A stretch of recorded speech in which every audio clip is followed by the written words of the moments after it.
Hello friends, welcome to mind booster study. So I hope आप सब बहुत अच्छे होंगे, शानदार होंगे। सो फ्रेंड्स, आज की वीडियो में हम डिस्कस करने वाले हैं संपूर्ण हिंदी प्रश्नोत्तरी का पार्ट 2। जैसा कि आपको पता है कि जो पहली हमारी जैसे वीडियो थी वो थोड़ा लंबा हो गई थी, तो हमने 50 क्वेश्चन जो है उसमें डिस्कस किए थे। तो मैंने आपसे प्रॉमिस किया था कि नेक्स्ट पार्ट में मैं जो नेक्स्ट आपके 50 क्वेश्चन है उन्हें हम डिस्कस करेंगे। तो इससे पहले कि हम वीडियो स्टार्ट करें, जो भी नए स्टूडेंट हमारे साथ इस वीडियो में जुड़ चुके हैं उनसे रिक्वेस्ट करूंगा कि प्लीज़ आप आपके अपने YouTube channel mind booster study को सब्सक्राइब कर लीजिएगा।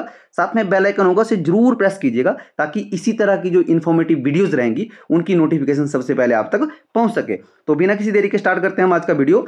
तो जैसा कि आपने पहला जो हमारा प्रश्न है वो आपने देख लिया है।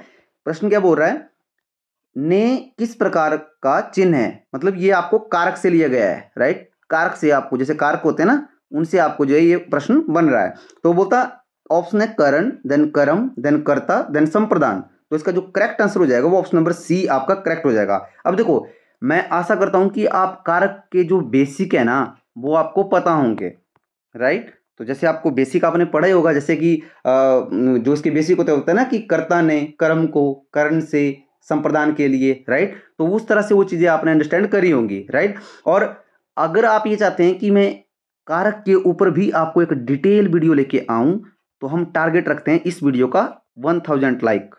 अगर आपके इस वीडियो के ऊपर 1000 लाइक होता है तो मैं आपको डिटेल में जो है वो कारक से रिलेटेड जो एक वीडियो लेके आऊंगा। तो बढ़ते हैं हम अपने नेक्स्ट क्वेश्चन की तरफ। नेक्स्ट क्वेश्चन क्या बोलता है, बोलता माँ ने बाजार से बैग खरीदा, रेखांकित कारक बताएं। ये जो बैग है ना, देखो बैग रेखांकित शब्द कौन है, पद क्या है, बैग है। बोलता है जो रेखांकित शब्द है ना, पद है ना, इसमें कारक कौन सा कारक है, कर्म कारक है, कर्ता कारक है, अधिकरण, देन इनमें से कोई नहीं। तो इसका जो करेक्ट आंसर होगा वो ऑप्शन नंबर ए आपका करेक्ट हो जाएगा, कर्म कारक है।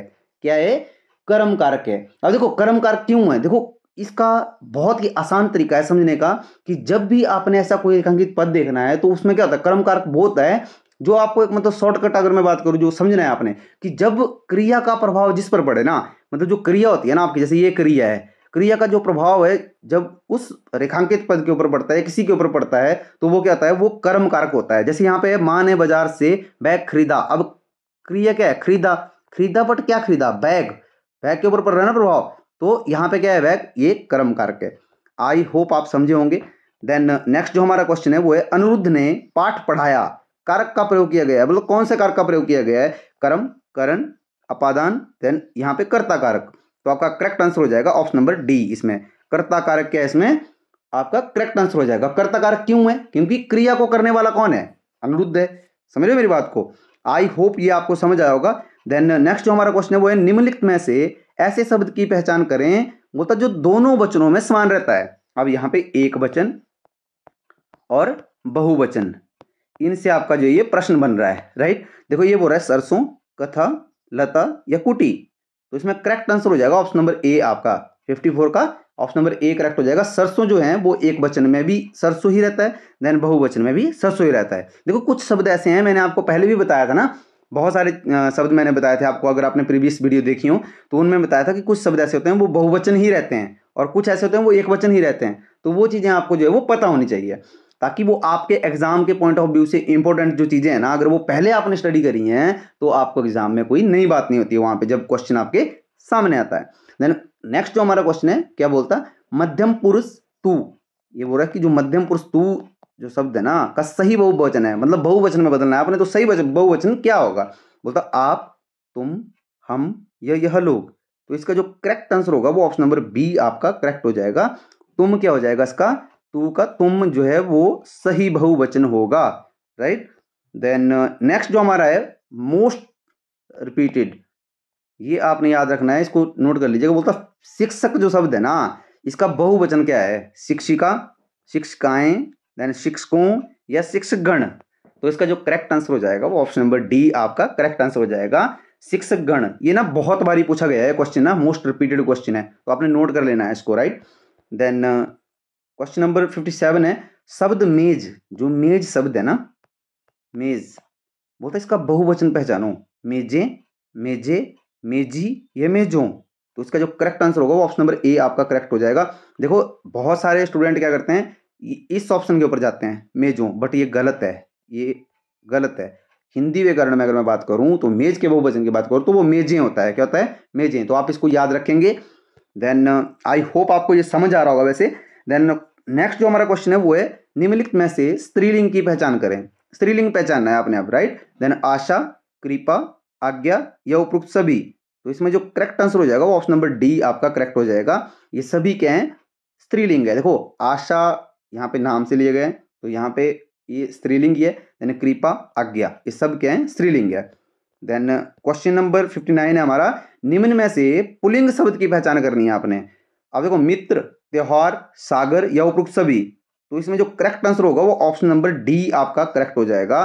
मित्र, त्योहार एंड सागर, ये तीनों ही क्या है? ये तीनों ही पुल्लिंग है। अब देखो मैं ये जो आपको जैसे मोस्ट मैंने कहा है आपसे कि ये मतलब जो PYQ है आपके और मोस्ट इंपोर्टेंट PYQ है, तो ये इन PYQ को अगर अच्छे से आप समझते हो तो एक क्वेश्चन में आप ना 4 क्वेश्चन करेंगे, 3 क्वेश्चन करेंगे। देखो यहाँ पे मित्र, त्योहार, सागर, इन तीनों का पता चल पड़ा आपको कि ये सभी क्या हैं? ये पुल्लिंग में आते हैं। इसमें आते हैं? पुल्लिंग में। आई होप आपको ये समझ आ रहा होगा। देन क्वेश्चन नंबर 60 है हमारे पास, शक्तिमान शब्द का स्त्रीलिंग है। शक्तिमानी, शक्तिमती, शक्ति या इनमें से कोई नहीं। तो आपका जो करेक्ट आंसर होगा वो ऑप्शन नंबर बी आपका करेक्ट हो जाएगा। और ये बहुत ही इंपॉर्टेंट हो जाता है कि इसको आप समझे, ठीक है। शक्तिमती क्या होगा? शक्तिमती इसका जो है वो करेक्ट आंसर हो जाएगा। स्त्रीलिंग में अगर आपको उसको बदलना है तो वो शक्तिमती होगा। देन अब जो आपको क्वेश्चन आ रहे हैं वो आ रहे हैं आपको संधि और संधि विच्छेद से आपको क्वेश्चन आ रहे हैं। मैं आशा करता हूं कि आप सबके जो बेसिक हैं संधि विच्छेद को समझने की, कौन कितनी संधियां होती हैं, कितने टाइप की संधिज होती हैं, वो सारी चीज़ें आपको जो है वो पता होंगी, ये मैं आशा करता हूँ। अगर आपको ऐसा लगता है कि अभी आपकी जो बेसिक है वो स्ट्रॉन्ग नहीं है तो आप मुझे कमेंट में ज़रूर बताइएगा। और मैं टारगेट रखता हूँ इस वीडियो का 1K लाइक। अगर आपके 1K लाइक इस वीडियो पे होते हैं तो मैं आपको संधि और विच्छेद के ऊपर भी एक बहुत ही डिटेल्ड वीडियो लेके आऊँगा, राइट। तो क्वेश्चन को डिस्कस कर लेते हैं। क्वेश्चन क्या बोलता है? क्वेश्चन बोलता है महर्षि का संधि विच्छेद करें। ऑप्शन आपको दिए गए हैं ABCD। यहाँ पे महान ऋषि है, महर्षि है, महाऋषि है, महर्षि है, राइट। तो इसका जो आपका करेक्ट आंसर होगा वो ऑप्शन नंबर बी आपका करेक्ट हो जाएगा। महर्षि क्या हो जाएगा? महर्षि। अब देखो महर्षि में कौन सी संधि है? महर्षि में गुण संधि है। कौन सी संधि है? गुण संधि है। अब देखो ये तो आपका वैसे PYQ है टॉप 100, इसमें डिटेल में तो हम कर नहीं पाएंगे। तो बेसिक का जैसे मैंने आपको बताया, अगर आपको लगता है कि आपको वीडियो की जरूरत है बेसिक की तो आप मुझे कमेंट में जरूर बताइएगा। और जितना हो सकता है आप वीडियो को लाइक कीजिएगा और शेयर कीजिएगा, राइट। देन यहाँ पे ये गुण संधि है। अब देखो गुण संधि में भी सर क्या हुआ? गुण संधि क्या है? मतलब इसमें आ प्लस री जो है ना, आ प्लस जो री है ना, वो क्या कर रहा है? वो मिलकर जो है वो क्या बनाता है? वो अर को बनाता है, र के पैर में हलंत। आई होप आप समझे होंगे। देन नेक्स्ट है हमारा सुक्ति का संधि विच्छेद है। सु प्लस उक्ति, देन सुक्ति, देन सुक उक्ति, देन इनमें से कोई नहीं। तो आपका जो करेक्ट आंसर होगा ऑप्शन नंबर सी आपका करेक्ट आंसर हो जाएगा। सु और उक्ति क्या होगा? इसका करेक्ट आंसर होगा। अब देखो सर कौन सी संधि है? सुक्ति जो है यहाँ पे जो संधि लग रही है वो दीर्घ संधि लग रही है। क्या हो रही है? दीर्घ संधि यहाँ पे प्रयोग की जा रही है। और दीर्घ संधि में क्या होता है? जैसे उ क्या बनेगा? बड़ा ऊ बन जाता है। आई होप आप समझे होंगे। देन नेक्स्ट हमारा क्वेश्चन है नी पाप में कौन सी संधि है? अयादि, देन गुण संधि, यण संधि या विसर्ग संधि। तो इसका जो आपका करेक्ट आंसर हो जाएगा ऑप्शन नंबर डी आपका करेक्ट हो जाएगा। इसमें क्या है? इसमें विसर्ग संधि जो है वो प्रयोग की गई है। देन क्वेश्चन नंबर 64 है नाभिक का संधि विच्छेद है। बिक, देन नो इक, देन नो इक या इनमें से कोई नहीं। तो आपका जो करेक्ट आंसर हो जाएगा वो ऑप्शन नंबर बी आपका करेक्ट हो जाएगा। नो प्लस इक, ये इसका करेक्ट हो जाएगा। देखो बहुत सारे स्टूडेंट क्या करते हैं कि इसको इस ऑप्शन को चूज करते हैं, मैक्सिमम स्टूडेंट, पर ये गलत है। इसका करेक्ट आंसर यही है। क्या? नो और इक। अब देखो नो और इक की अगर मैं बात करूं तो ये कौन सी संधि है ये मुझे आप कमेंट में जरूर बताएंगे। मैं आपके कमेंट का जो है वो वेट करूंगा। देन नेक्स्ट है हमारे पास सद्धर्म का संधि विच्छेद पहचाने। ऑप्शन है आपके पास सद्धर्म, देन सधर्म, देन सधर्म, देन सतधर्म। तो इसका जो करेक्ट आंसर हो जाएगा वो ऑप्शन नंबर डी आपका करेक्ट आंसर हो जाएगा। क्या होगा इसका? सत और धर्म, ये इसका सही जो है वो संधि विच्छेद होगा, राइट। और देखो आपको ना सभी जितने भी आप जैसे कभी भी कोई भी आप संधि विच्छेद कर रहे हो तो उसमें आपको ये चीज़ पता होनी चाहिए कि ये कौन सी संधि है। अगर आपको ये पता है ना कि गुण संधि है, यण संधि है या कौन सी संधि है, तो उसमें से आपको जो फैक्ट होते हैं ना वो याद होते हैं और उन फैक्ट के माध्यम से आप अपना प्रश्न जो है वो जो एग्जाम में जो है वो ठीक करके आते हो, राइट। देन इसमें क्या था, सद्धर्म, राइट। देन नेक्स्ट हमारा जो क्वेश्चन है वो है अध्यक्ष शब्द में कौन सा उपसर्ग है। अब अपने उपसर्ग से आपको क्वेश्चन आ रहा है। अब मैंने बताया था आपको, देखो उपसर्ग के बारे में कि जो एक शब्द है, कोई भी शब्द है, ये शब्द है लिखा हुआ, अब यहाँ पे जो यहाँ आगे बिल्कुल आगे जो इसके यूज होंगे वो उपसर्ग आएंगे। देन इस शब्द के जो पूरा शब्द है इसके पीछे जो शब्द लगते हैं उनको हम प्रत्यय कहते हैं। आई होप ये आपको पता होगा, बेसिक चीजें आपको पता होंगी। देन इसमें बोला कि अध्यक्ष में कौन सा उपसर्ग है, तो मतलब आगे लगा हुआ कोई अधि, अ, आदि या अद, तो इसमें जो इसका करेक्ट आंसर हो जाएगा वो ऑप्शन नंबर ए आपका करेक्ट हो जाएगा। अधि क्या है इसमें, अधि इसमें उपसर्ग लगा हुआ है अध्यक्ष शब्द में। ये आई होप समझ आया होगा आपको। देन नेक्स्ट हमारा क्वेश्चन है, बोलता संतोष शब्द में उपसर्ग पहचानना है आपने, सन, शम, संत, देन सत। अब देखो इसका जो करेक्ट आंसर हो जाएगा वो ऑप्शन नंबर बी आपका करेक्ट हो जाएगा, सम हो जाएगा इसका। क्यों हो जाएगा, देखो यहाँ पे बिंदी लगी है ना, यहाँ पे बिंदु लगा हुआ है, तो ये बिंदु किसमें कन्वर्ट होता है, म में, सम। आई होप आपको ये समझ आया होगा। देन नेक्स्ट जो हमारा क्वेश्चन है वो है प्रत्येक शब्द में उपसर्ग पहचानना है अपने की, जो प्रत्येक है ना इसमें कौन सा उपसर्ग लगा हुआ है। और ये मोस्ट रिपीटेड क्वेश्चन है, बहुत बार एग्जामिनर कंफ्यूज करता है। ये देखो ऑप्शन देखो, इसमें बहुत क्लोज ऑप्शन है आपको, जैसे प्रति, प्र, इक या जैसे यहाँ पे प्रत, समझ रहे हो। तो इसमें जो आपका करेक्ट आंसर होगा वो ऑप्शन नंबर ए आपका करेक्ट हो जाएगा। अब आप मुझे प्रत्येक की जगह एक और शब्द लिख के बताएंगे जिसमें प्रति शब्द का क्या मतलब, प्रति का उपसर्ग उसमें यूज हुआ होता है, कोई भी एक ऐसा शब्द जो प्रति उपसर्ग लगाने से बना हुआ है। देन नेक्स्ट जो देखो, इससे पहले कि हम अगला क्वेश्चन डिस्कस करें, देखो बहुत सारे स्टूडेंट वीडियो देखते हैं बट लाइक नहीं करते हैं। मैं आपसे रिक्वेस्ट करना चाहूँगा कि देखो मैं रिक्वेस्ट ही कर सकता हूँ कि प्लीज़ आप वीडियो को लाइक कर लीजिए, उसमें आपका 1 सेकंड लगता है और आपके लाइक से हमें क्या मिलता है, हमें एक मोटिवेशन मिलता है।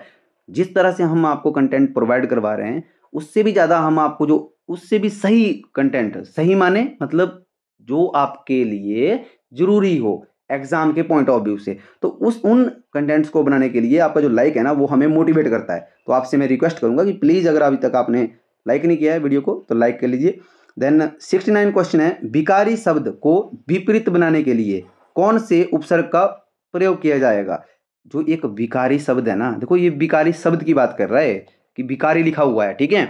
अब बोल रहा है कि इसको विपरीत बनाने के लिए, मतलब इसको आप विलोम बनाने के लिए, मैंने बहुत ही बार वैसे इसको डिस्कस भी किया है, जो मैंने आपको फ्री हिंदी मॉक टेस्ट की जो सीरीज चल रही है उसमें बहुत बारी बोला हुआ है कि यहाँ पे जो ऑप्शन है इनको डिस्कस कर लेते हैं पहले। अब, अ, अति, कु। अब देखो इसमें जो करेक्ट होगा वो ऑप्शन नंबर बी आपका करेक्ट हो जाएगा। विकारी में जब अ हम मिलाएंगे तो अविकारी बन जाएगा और वो इसका विपरीत हो जाएगा, विलोम हो जाएगा। अब देखो कुछ उपसर्ग ऐसे होते हैं, मैंने बताया था आपको कि विलोम शब्दों को भी आप उन, अगर उपसर्ग आपको अच्छे से आते हैं ना तो विलोम शब्दों में बहुत ज़्यादा हेल्प होती है आपकी। जैसे अ हो गया, नी हो गया, समझ रहे हो, कु हो गया, जैसे माता, कुमाता, जैसे पूत, कपूत, तो वो क्या, ये क्या कर रहा है, ये विलोम कर रहा है शब्दों को। तो ऐसे कुछ उपसर्ग हैं, इनको आपने याद रखना है। अगर इन उपसर्गों को आप याद रखते हो तो विलोम में भी आपकी मदद करते हैं। आई होप ये समझे होंगे आप। देन क्वेश्चन है, अपहरण में कौन सा उपसर्ग है। अपहरण जो शब्द है ना बोलता है इसमें कौन सा उपसर्ग लगा हुआ है।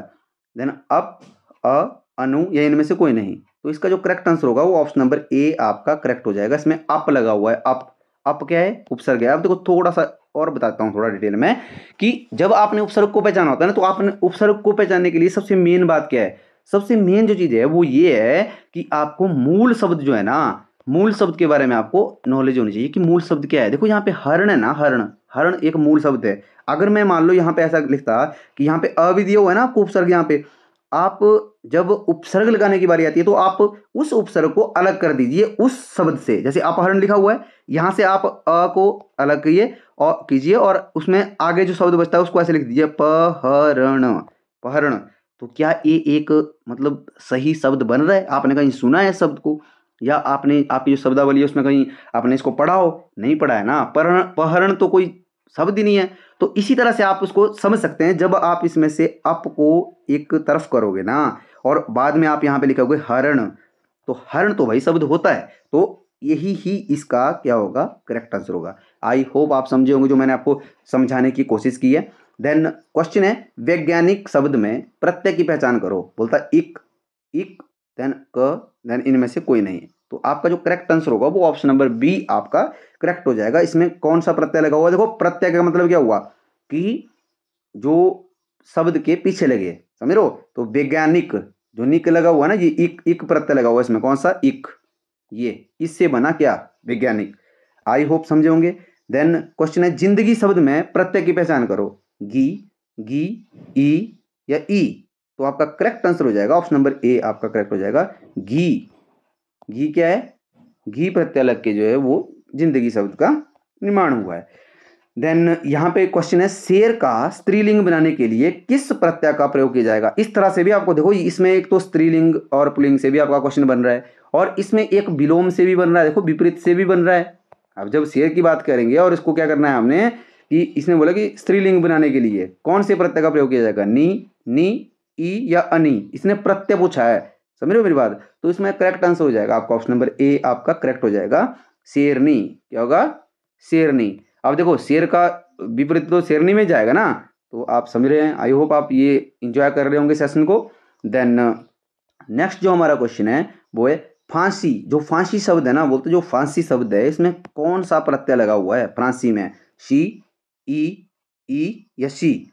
तो इसमें करेक्ट आंसर जो हो जाएगा वो ऑप्शन नंबर बी आपका करेक्ट हो जाएगा, बड़ी ई। बड़ी ई इसमें प्रत्यय लगा हुआ है किसमें, फांसी में। होप आप समझे होंगे। देन शुद्ध वर्तनी से अब आपको जो है वो क्वेश्चन बन रहा है। देखो ये जो मैं आपको क्वेश्चन लेके आया हूँ ना, ये क्वेश्चन सभी एग्जाम में, जो पीछे एग्जाम हो उनमें पूछे गए क्वेश्चन है, राइट। तो इनसे आपको थोड़ा सा यहाँ से आइडिया ले सकते हो आप कि आपको एग्जाम में, कोई भी आपका हिंदी का एग्जाम होता है तो उसमें क्वेश्चन किस तरह से बनते हैं आपको, राइट। क्वेश्चन है हमारा, शुद्ध वर्तनी वाले शब्द पहचानने हैं आपने, ठीक है। बोलता क्लेश, रचिता, क्लेश या रचयिता। तो आपका जिसमें करेक्ट आंसर होगा ना, शुद्ध वर्तनी की तरफ से अगर मैं बात करूं तो ऑप्शन नंबर सी हो जाएगा। क्लेश क्या है, क्लेश एक शुद्ध वर्तनी का शब्द है। अच्छा आप मुझे बताएंगे कि रचिता यहाँ पे लिखा हुआ उसको कैसे लिखते हैं, आप कमेंट में मुझे इसके बारे में बताएंगे। देन क्वेश्चन है हमारा, 50 रुपए दीजिए वाक्य में विशेषण है। अब देखो विशेषण पहचानना, मतलब कि 50 रुपए दीजिए, एक वाक्य है हमारा, ये बोल रहा है कि 50 रुपए दीजिए, कौन सा विशेषण है इसमें, अनिश्चित संख्यावाचक है, समुदायवाचक है, क्रमवाचक है या निश्चित संख्यावाचक है। अब देखो विशेषण की अगर आपने वीडियो नहीं देखी है ना, तो मैंने बेसिक में बहुत ही डिटेल में विशेषण के बारे में मैंने पढ़ाया हुआ है, संपूर्ण हिंदी करके एक प्लेलिस्ट हुआ है इसी चैनल के ऊपर। अगर आप वहां पे विजिट कर सकते हो, वहां पे गो थ्रू कर लीजिएगा। अदरवाइज वीडियो के डिस्क्रिप्शन में मैं लिंक डाल दूंगा प्लेलिस्ट का, तो वहां से आप जो है वहां पे देख लीजिएगा अगर आपके डाउट हैं बेसिक को लेके। अब इसमें जो आपका करेक्ट आंसर हो जाएगा वो ऑप्शन नंबर डी आपका करेक्ट हो जाएगा, निश्चित संख्यावाचक। क्यों सर, यहां पे बोला कि 50, इसने परफेक्ट बोला कि 50 रुपए दे दीजिए, इसने ऐसा नहीं बोला कि रुपए दे दीजिए। अगर इसने बोला था कि जैसे कुछ रुपए दे दीजिए तो क्या होता वो आप मुझे कमेंट कीजिएगा। वैसे इसका निश्चित संख्यावाचक इसका जो है वो करेक्ट आंसर हो जाएगा। आई होप आप समझ रहे होंगे। देन क्वेश्चन है हमारा, पुस्तक हरे रंग की है, वाक्य में विशेष्य पहचाने। पुस्तक, हरे रंग या किताब। तो इसमें जो आपका करेक्ट आंसर हो जाएगा वो ऑप्शन नंबर सी आपका करेक्ट हो जाएगा। देखो अब इस क्वेश्चन को मैं थोड़ा सा डिस्कस कर लेता हूं आपके साथ कि हुआ यूं कि मैंने ये क्वेश्चन पहले भी आपको डाला था, इसमें करेक्ट आंसर ये रंग ही होगा आपका।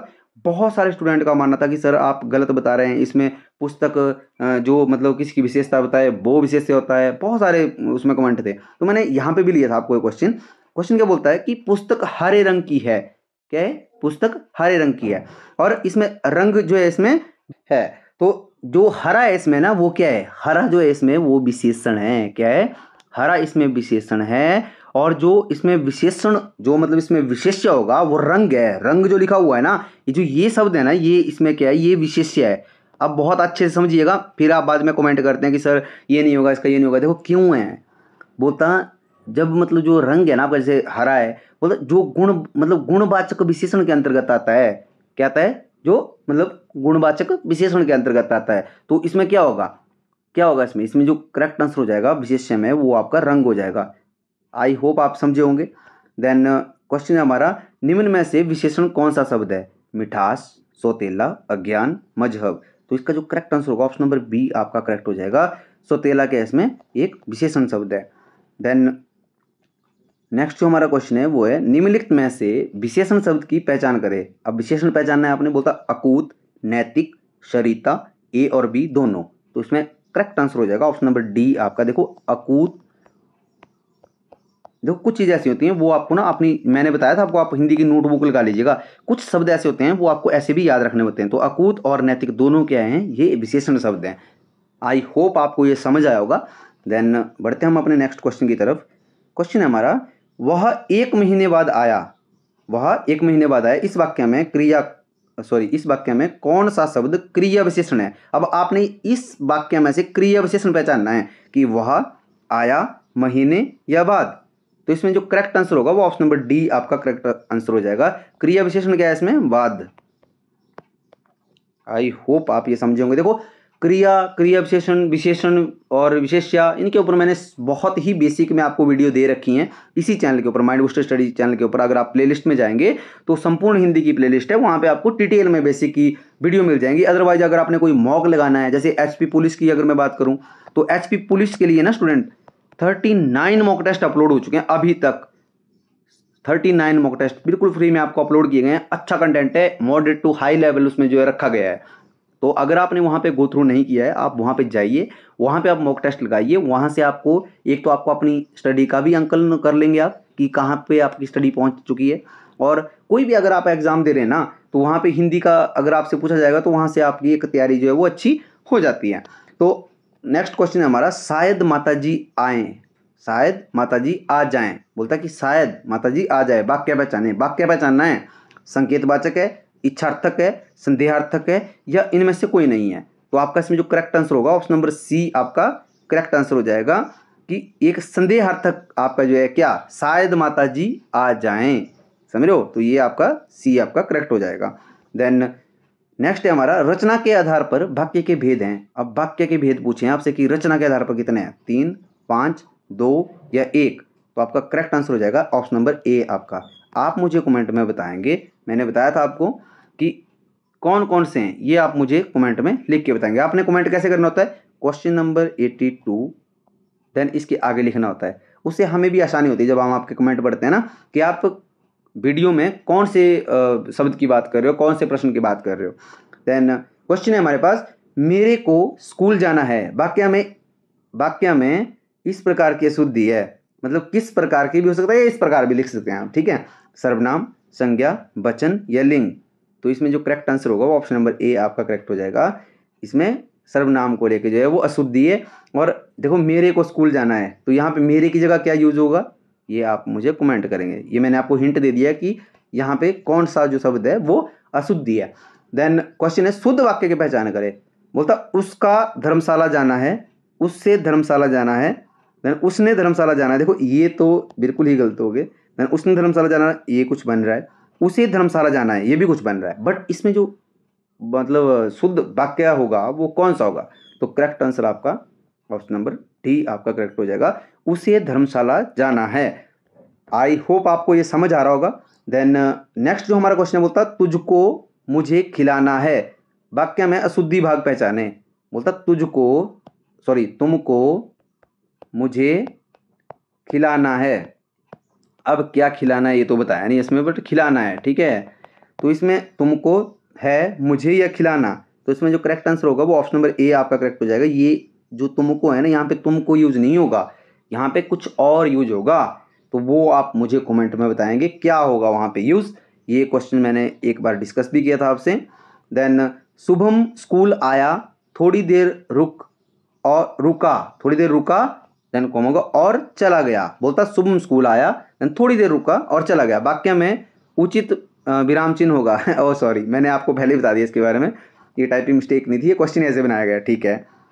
देन इसमें बोला कि इसमें उप विराम लगेगा, अल्प विराम लगेगा, प्रश्न चिन्ह लगेगा या अर्ध विराम लगेगा। तो आपका जो करेक्ट आंसर होगा ऑप्शन नंबर बी आपका करेक्ट हो जाएगा, अल्प विराम लगेगा। देखो शुभम स्कूल आया, थोड़ी देर रुका और चला गया, ये आपका जो है वो अल्प विराम यहाँ पे यूज होगा। देन नेक्स्ट जो हमारा क्वेश्चन है, बोलता कौन से बात क्यों में अल्प विराम लगेगा। बोलता ये क्वेश्चन थोड़ा सा, कौन से बात क्यों में अल्प विराम लगेगा, अल्प विराम लगेगा। अच्छा ठीक है, यहाँ पे हो सकता था कि थोड़ा माफ़ी चाहूँगा, ये टाइपिस्ट की जो है मिस्टेक है। देखो क्वेश्चन ऑप्शन पढ़ लेते हैं। वंदना पुस्तक पढ़ती है, खरगोश भूख से मर गया, नहीं वह कल कार्यालय नहीं जाएगा, विज्ञान प्रवृत्ति कर रहा है। तो इसमें जो आपका क्वेश्चन बन सकता है वो इस तरह से बन सकता है कि कौन से वाक्य में अल्प विराम लगेगा, ये होगा इसका। कौन से वाक्य, सॉरी यहाँ पे होगा कौन से वाक्य में अल्प विराम लगेगा। देखो वंदना पुस्तक पढ़ती है, कोई जरूरत नहीं है यहाँ पे अल्प विराम की। खरगोश भूख से मर गया, कोई जरूरत नहीं है अल्प विराम की।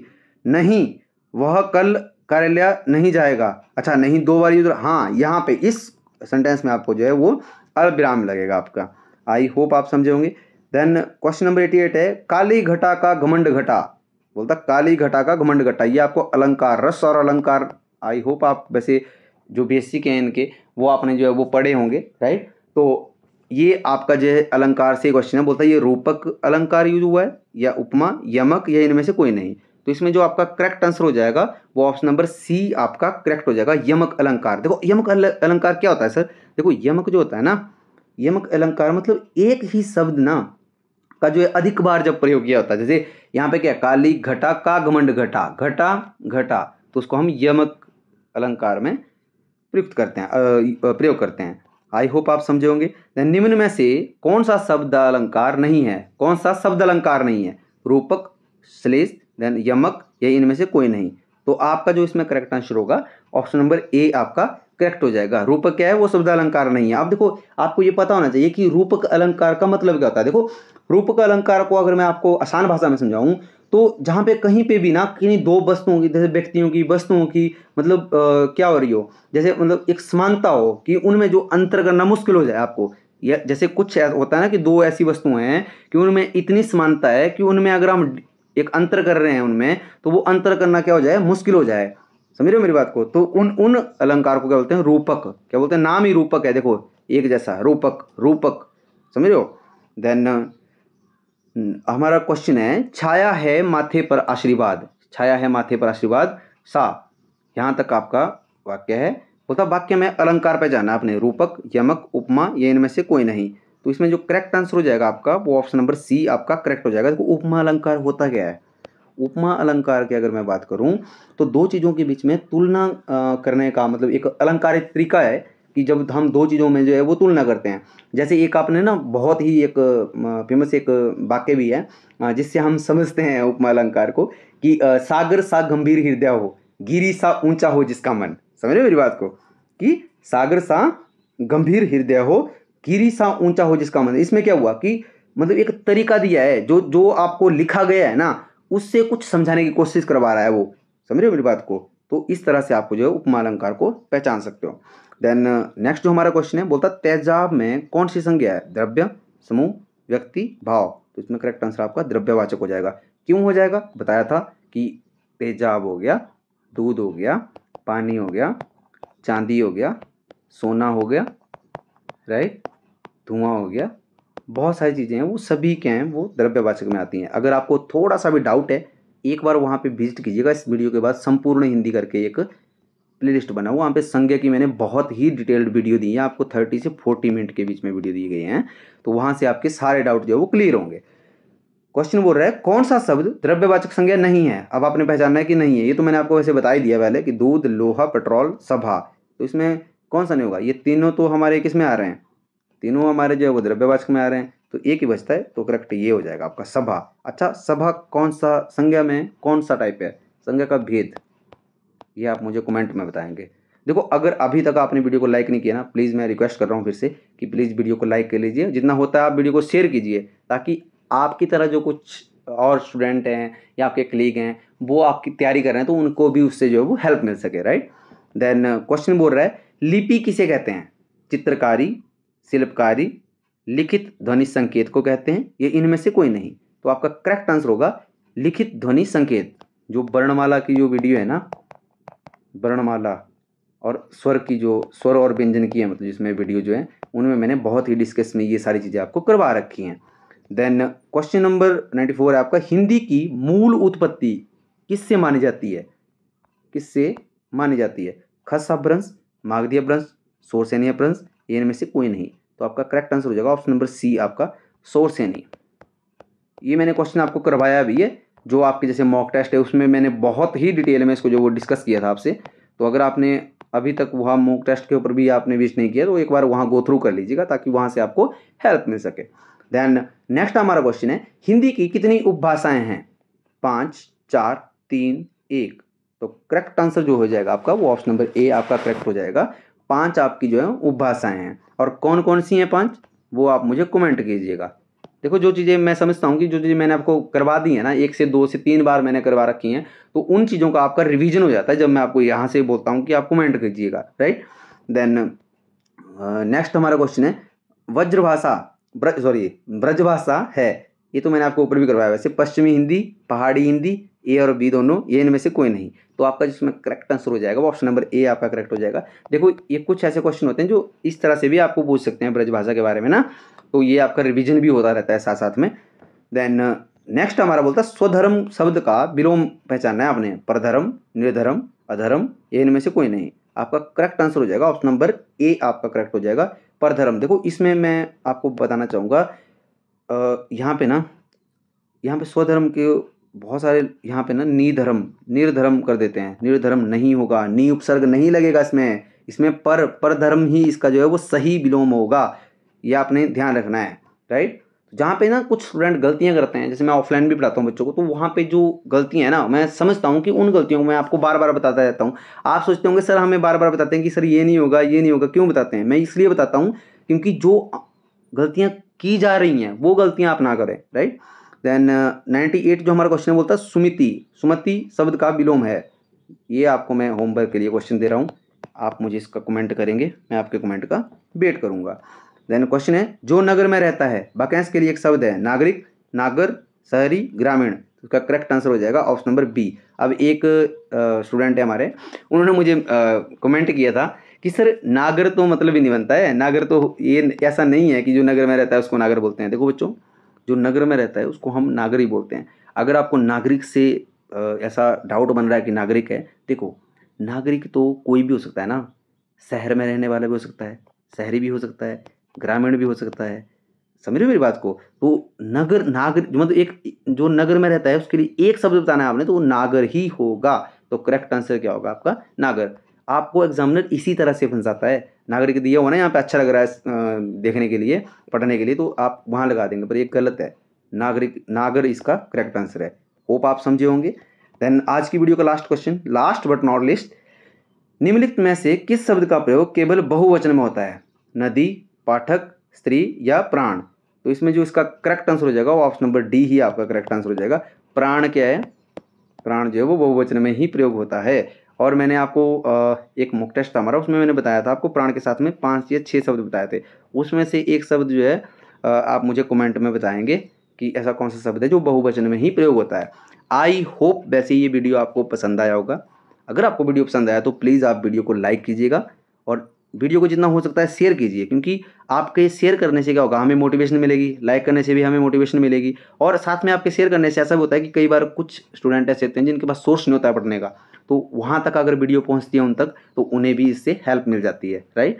और साथ में अगर अभी तक आपने हमारे चैनल को सब्सक्राइब नहीं किया तो मैं आपके रिक्वेस्ट करूँगा कि प्लीज़ चैनल को सब्सक्राइब कर लीजिएगा, ताकि इसी तरह की जो इन्फॉर्मेटिव वीडियोज़ रहेंगी उनकी नोटिफिकेशन आप तक जो है सबसे पहले पहुँच सके। और आपका क्या सजेशन रहता है इस वीडियो के रिगार्डिंग भी, या कोई अदर कंटेंट आप चाहते हो, आप अगली जो वीडियो है वो किस टॉपिक के ऊपर चाहते हो, वो प्लीज़ हमें कमेंट में बताइएगा।